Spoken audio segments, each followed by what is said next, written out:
Sabi nga namin noon sa 4-H Club Abukay, bukod sa mga agricultural activities na ginagawa namin sa samahan, ano pa kaya yung mga maaari naming i-mount na projects para makatulong sa mga farmers and fisher folks natin dahil alam naman natin na kahit isa sila sa mga sektor na pinaka napapagod at pinaka masisipag sa kanilang mga trabaho, ay kakarampot lang kanilang makakita at madalas dehado sila pagdating sa mga serbisyong panlipunan.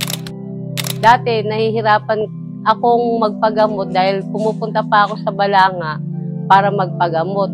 O minsan hindi makapunta sa dahil walang pambili ng gamot. Dahil minsan wala pong labas yung asawa ko dahil nagdadagat lang siya. Minsan wala po kaming kakayahan na pantustos po lalo na po sa mga gamot.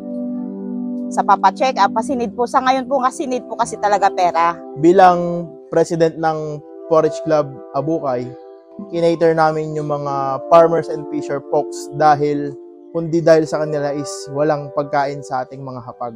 Kaya naman yung mga magsasaka natin at mangingisda, kapag nagkaroon sila ng sakit, mas pinipili pa rin nilang magtrabaho. Sa halip na pumunta sila sa hospital, ganon. Kasi mas iniisip nila yung kung paano yung kita nila sa araw na yon. Pero mula nung dumating ang 4-H Club Abukay ay nagkandak sila ng isang health caravan na nagbigay sa amin ng ginhawa ng libreng gamutan at libreng gamot. Siyempre, kailangan po, gusto namin magdire-diretso po yung para po, yung para marami silang matulungan at hindi na po wala na pong intindihin po sa mga pambili ng gamot at check-up. Sana hindi lang isang beses lang nilang gawin to, ipagpatuloy nila to hanggang sa susunod pang henerasyon kasi mas marami silang matutulungan. Sana po papatuloy pa po nila po. Kasi marami pa rin po na nangangailangan din po sa kanilang serbisyo.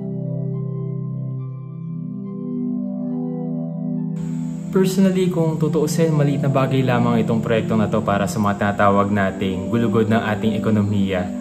Isa lamang ang Abukay Health Caravan sa mga hakbang sa patuloy na pagtatanim ng pag-asa at pag-aahon sa ating mga magsasaka at mangingisda. Na sana hopefully hindi lamang sa Abukay magpatuloy ang mga ganitong klaseng programa, kundi mapaglingkuran din natin ang mga bayani ng mga bukirin at karagatan mula sa ibang bayan sa Pilipinas.